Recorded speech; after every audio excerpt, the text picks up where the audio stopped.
I spent years saving every dollar I could for my grandma's medical treatment. The moment I refused to hand it over to my gambler brother, everything changed. My father exploded. He grabbed my shirt and slammed me into the living room wall so hard that I fell to the floor. My head was spinning. While I was still trying to get up, my mother took my purse and pulled out my bank card. "Stop being selfish," my dad shouted. "Your brother needs that money more than you do." A few minutes later, they locked me in my room like I was the one who had done something wrong. Sitting there alone, scared and in pain, I finally realized I couldn't trust my own family anymore. So I picked up my phone, made one call, and exposed a secret they had been hiding for years. Even now, talking about this isn't easy. For a long time, I kept everything to myself, but I finally decided to share my story. As you're listening, I'd love to know where you're watching from and what time it is there right now. Reading your comments reminds me that I'm not alone. And please stay with me until the very end, because what happened next changed my life forever. If my story means something to you, I'd really appreciate hearing your thoughts in the comments below. My name is Sarah. I always believed that family was supposed to be your safe place. I thought that no matter how hard the world got, your parents would protect you. But I was wrong. Some parents don't see their children as family. They see them as tools. They see them as dollar signs. The only person in my life who truly loved me was my grandmother, Clara. She was the kindest soul. When my parents were busy or uncaring, Grandma Clara was the one who held my hand, cooked my favorite meals, and told me everything would be okay. But last year, her health took a terrible turn. The doctor told us she needed a critical heart operation. It was expensive, and our family didn't have that kind of money. Or at least, that is what my parents claimed. My father, Arthur, and my mother, Martha, always complained about being broke. They owned a small local business, but they always said it was barely surviving. And then there was my brother, Leo. Leo was the golden child. He could do no wrong in their eyes. He was 24, had no job, and spent all his time on his phone, betting on sports. Whenever Leo lost money, my parents would secretly pay his bills. I had to pay for my own college, my own clothes, and my own food. I worked 2 jobs, sometimes doing 12-hour shifts, just to survive. But I had a secret. For the past 2 years, I was saving every single dollar I could. I didn't spend anything on clothes or fun. Every paycheck went straight into a private savings account. I managed to save exactly $40,000. I kept it a total secret because I wanted to surprise Grandma Clara and pay for her surgery myself. I thought I was doing something beautiful. I had no idea that my own hard work would turn my family into my worst enemies. I kept my savings account completely hidden, or so I thought. The mistake happened on a Tuesday evening. I was sitting at the kitchen table, paying my bills online. My grandmother's surgery date was getting closer, and I wanted to make sure the $40,000 was ready to be transferred to the hospital. I left my laptop open for just 5 minutes to grab a glass of water from the kitchen. When I came back, I saw my mother, Martha, standing over my computer. Her eyes were wide and she was staring at the screen. She didn't even try to close the tab. She turned around, looked at me with a strange, fake smile, and said, "Wow, Sarah, I didn't know you had that much money in your bank. You must be doing really well." I felt a chill run down my spine. I quickly shut my laptop and said it was for a long-term plan, but the look in her eyes scared me. It wasn't pride. It was pure greed.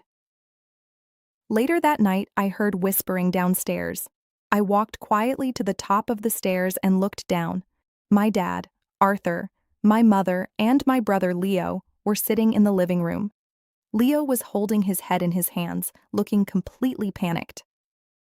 "They are going to break my legs, Dad," Leo whispered, his voice shaking. "I owe $50,000 to the online betting bookies. They know where I live. If I don't pay them by Friday, they said they will come to the house." My mother patted his back and said, "Don't worry, honey. We don't have that cash, but Sarah does. I saw her account today. She has $40,000 just sitting there." My dad nodded his head. "Good. We will tell her that Leo is in trouble and she needs to help her brother. Family comes first. She will give it to us." I stood in the dark hallway, my heart pounding against my ribs. They weren't planning to ask me for help. They were planning to take it. They didn't even mention Grandma Clara. they knew exactly what that money was for. But to them, Leo's stupid gambling mistakes were more important than an old woman's life. Over the next 2 days, their behavior completely changed. They became unnaturally nice to me. My mom made my favorite dinner, and my dad kept asking how my day was. It felt incredibly fake, like they were setting a trap. They were waiting for the right moment to demand the money, acting like loving parents before showing their true colors. On Thursday evening, the fake kindness completely disappeared. I walked through the front door after a long, exhausting 12-hour shift, and the tension in the living room was so thick I could barely breathe. My dad, Arthur, was pacing back and forth. My mother, Martha, was sitting on the couch rubbing her temples, and Leo was hiding in the corner, staring at his phone. Arthur didn't even let me take off my coat. He blocked my path, looked me dead in the eye, and said, "Sarah, we need your bank card, right now. You need to transfer the $40,000 to your brother's account." I felt my stomach drop. I tried to keep my voice steady. "No, Dad, I can't do that. That money is for Grandma Clara's heart surgery next week. You know she needs it. The deposit is due." My mother stood up from the couch, her face twisting into an ugly scowl. "Grandma is old, Sarah. Leo is young, and his life is in danger. Some dangerous people are coming for him tomorrow. Do you want your brother to get hurt over some money?" "Leo chose to gamble," I yelled back, tears finally stinging my eyes. "He knew the risks. Grandma didn't choose to get sick. I worked 2 jobs for 2 years for her, not for his mistakes." That was the moment my dad completely lost his mind. His face turned bright red, and his rage exploded. He didn't see me as his daughter anymore. He just saw an obstacle between him and my money. Before I could even react, he stepped forward, grabbed the front of my shirt, and violently slammed my head straight into the living room wall. The impact was deafening. A sharp, blinding pain shot through my skull, and my knees gave out. I collapsed onto the floor, clutching my head, completely dizzy. I couldn't believe it. My own father had just assaulted me. I looked up through blurry eyes and saw my mother walk over to my dropped purse. She opened it, dug through my wallet, and pulled out my savings bank card. My dad pointed a shaking finger at me and screamed, "Your brother needs that $40,000 more than you. You are going to sit in your room and think about what it means to be a part of this family." He grabbed my arm, dragged me up the stairs, and threw me into my bedroom, slamming the door shut. A second later, I heard the click of the lock. They had locked me in from the outside. They took my card, they took my savings, and they left me in the dark, thinking they had completely broken my spirit. I sat on the cold floor of my bedroom, leaning my back against the locked door. The pain in my head was throbbing, and my hands were shaking uncontrollably. For the first 10 minutes, I just cried. I cried because my head hurt. But mostly, I cried because my heart was completely broken. My own parents had just betrayed me, attacked me, and locked me away like an animal, all to protect a lazy gambler who had never done a single hard day's work in his life. But then, the crying stopped. I wiped the tears from my face with the back of my hand, and a strange, cold feeling washed over me. The sadness was completely gone, replaced by a sharp, clear sense of determination. I realized that being a good, quiet daughter wasn't going to save me or my grandmother. If I stayed silent, Leo would spend my money, Grandma Clara would die, and my parents would get away with everything. I looked down at my jacket. My parents had stolen my purse and my bank card, but they had forgotten one very important thing. My phone was still inside my jacket pocket. I pulled it out, the screen glowing in the dark room. I remembered a secret folder I had saved on my cloud drive 3 months ago. I had found it by accident while helping my dad clean up his old business laptop. At the time, I couldn't believe what I was looking at, so I saved a copy for my own safety. Now, looking at the locked door, I knew exactly what I had to do. I wasn't going to beg them anymore. I was going to destroy their entire kingdom of lies. I unlocked my phone, my fingers steady now, and opened the secret folder on my drive. Inside were years of financial documents from my parents' catering business. To avoid paying taxes, Arthur and Martha had been using my name and Grandma Clara's social security number for years. They had opened fake bank accounts and taken out fraudulent business loans, hiding over $300,000 in dirty money to fund their own lifestyle and Leo's gambling. They thought they were clever, but they had left a perfect digital paper trail.